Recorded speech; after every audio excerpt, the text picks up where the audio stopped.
Highas and higher healing vibrations. Cosmic Cat here. Welcome to my channel. Thank you for being present. Let's get right to it. June 12th.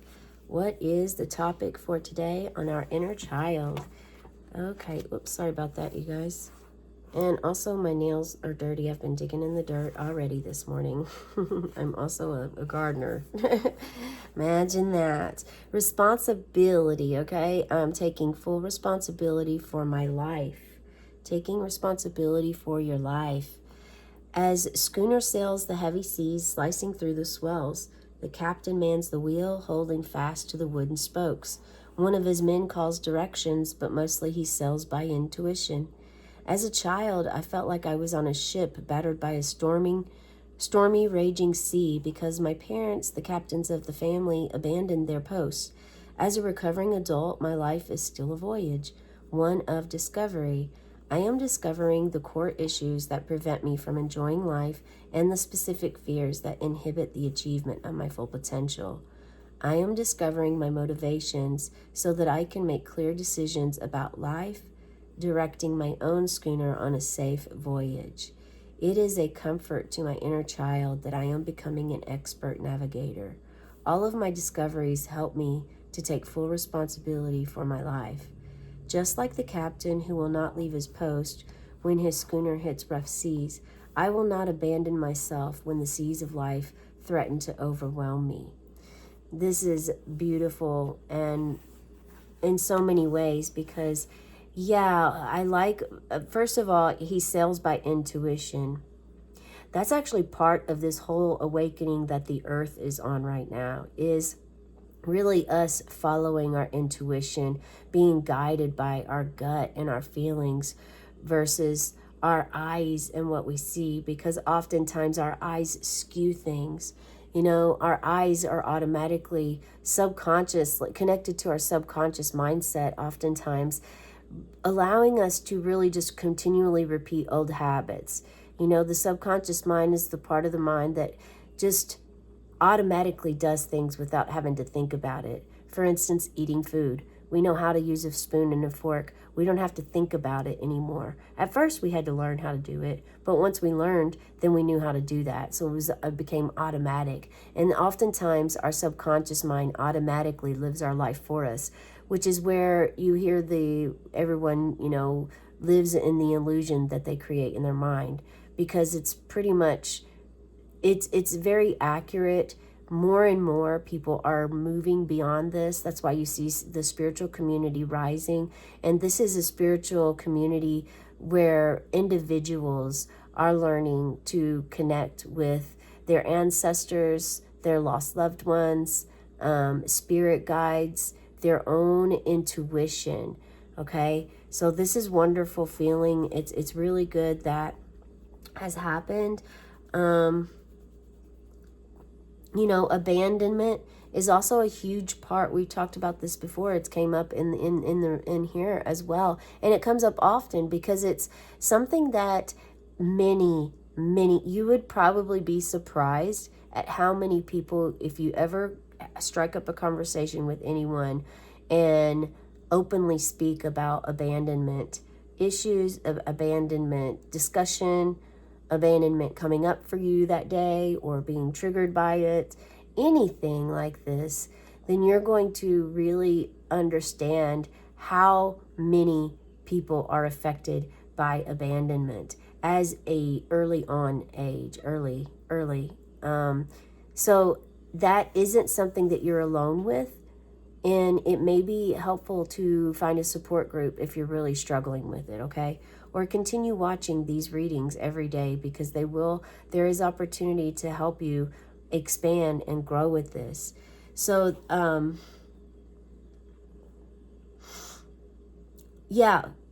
learning to motivate, discovering motivations.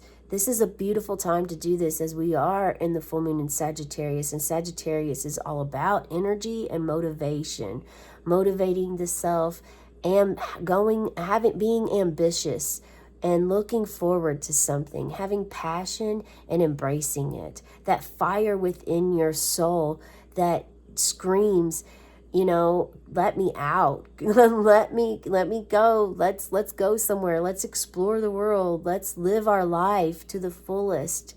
You know, that's the motivation. That's what this full moon offers us. And being able to make decisions for your life. You know, I think the fear for many is like the fear of making the wrong decision.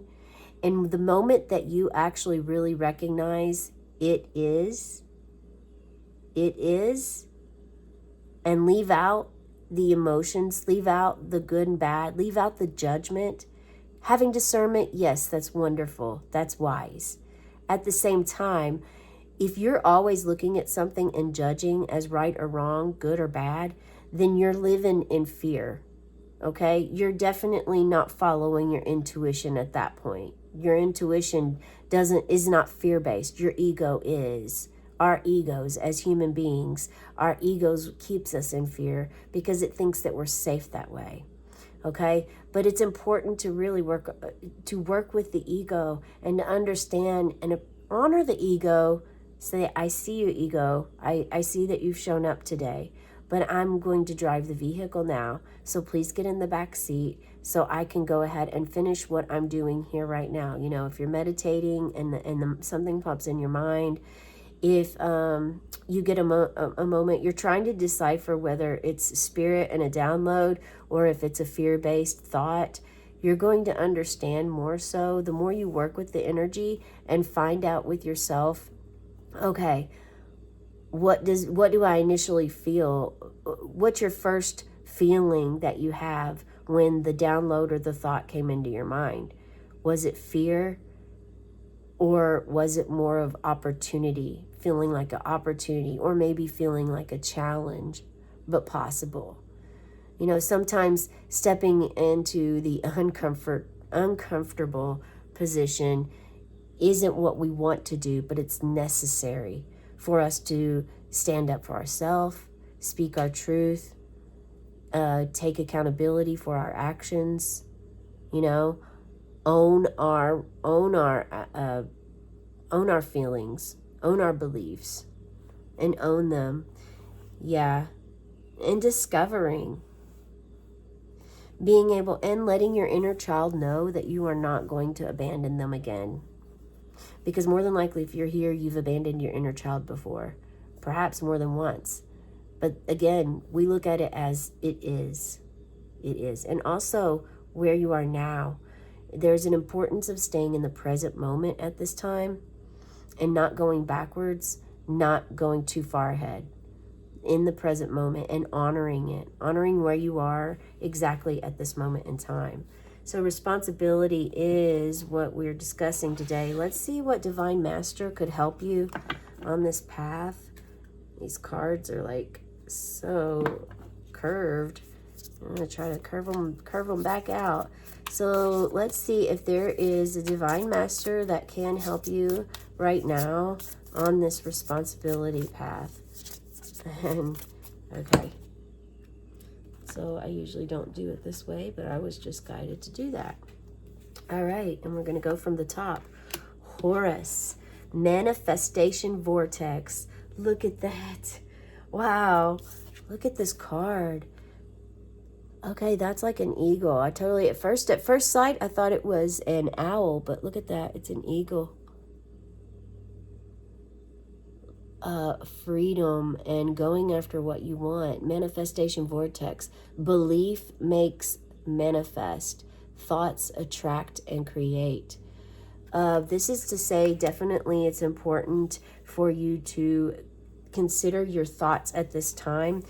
Whatever you want, your thoughts are very profound right now at this time, and there's a lot of power in your thoughts. So be mindful and make sure that you are having thoughts of kindness, things that you want to bring into your life. Because if you're thinking of other things that you are not happy about or do not want in your life, that's going to manifest. So, you know, don't dwell on fears, or don't think about the fears unless you want to manifest them, okay? Horus is one of the earliest and most respected Egyptian deities. And this is a hawk. So he's famous for his hawk head and known as Lord of the Sky. High one. He is a cosmic sky god, okay? And the keeper of the cosmic gateway. So that's the portal and the vortex. If you've had a birthday recently, please check out one of the birthday readings. I do birthday readings every day, and I do along with these. And even if it's not your birthday, if this is resonating for you, I do encourage you to check out, I think it was the June 10th reading. So the June 9th, 10th, or 11th reading is one that may be fitting for you. The video stopped and I kept going, so I'm not sure. Let's pull some cards to see what we can get for the responsibility to help you. Also with this Horus manifestation vortex. Okay, we're going to pull 2 cards and see how that energy feels with us today. The Queen of Wands. Wow. Queen of Wands. This is like the 3rd reading in the past 2 days where the Queen of Wands has showed up. Queen of Wands energy. This is the unapologetically you. You're stepping out into the world as your new authentic self, speaking your truth, able to face with your eyes wide open and look others in the eyes and be direct. Be very forthcoming and direct with them in your feelings, in the way that you feel about certain aspects, the world, whatever the conversation is that you're having with someone. This is the fire inside of you that is kind of exhausted from hearing the societal ways of how you need to be or how you should be. It's really breaking free from, well, tomorrow is going to be Friday the 13th. And what have we always heard about Friday the 13th? It's scary. It's witchy. It's bad. It's bad luck. It's not good. I mean, there's just so much on and on. 666, black cats, all of these things that have been cursed or said to be cursed are all proven that, 13 is, there's 13 moon cycles. 6 is actually the number of love. It's about health as well. It's also, you are a Gemini. If your birthday's today, you're a Gemini. This is encouraging you to check out the birthday reading for today. If you are a Gemini or Gemini significant in your chart, the Lover's card in the Major Arcana is the number 6. There's just so much about the Queen of Wands energy where she has this fire, passion, and ambition to really stand in her own, show her own way, wears unique style that's fitting for her, but maybe she doesn't really care what others think. It doesn't say, it's not that the Queen of Wands disrespects or doesn't respect others' opinions, or not others' opinions, but others' ways of life. But she's not going to base her way of life on anyone else. She's going to really live it the way that she sees fit. And this is part of you manifesting and bringing your thoughts, attract and creating your life so that responsibilities that are yours, you are taking ownership of your responsibilities, and you're also stepping into your own power with the Queen of Wands energy. Moving right to this, coming to this Ace of Coins, which is Ace of Pentacles. And this is success. This is reaching an opportunity for a new career, a new life, new health, maybe a new health or wealth, something in that aspect, but it's something tangible that you can touch. Okay. Yeah, all of this is information to help guide you while you work with the energy of responsibility, taking responsibility for your actions, working through abandonment, and learning how to make your own decisions. All of this is here to help you along your path and your journey. Definitely call upon Horus to help you with manifesting this into your life. Now would be a wonderful time because we are in the full moon energy still. That's the message I have for you today. Have a cosmic day and tonight.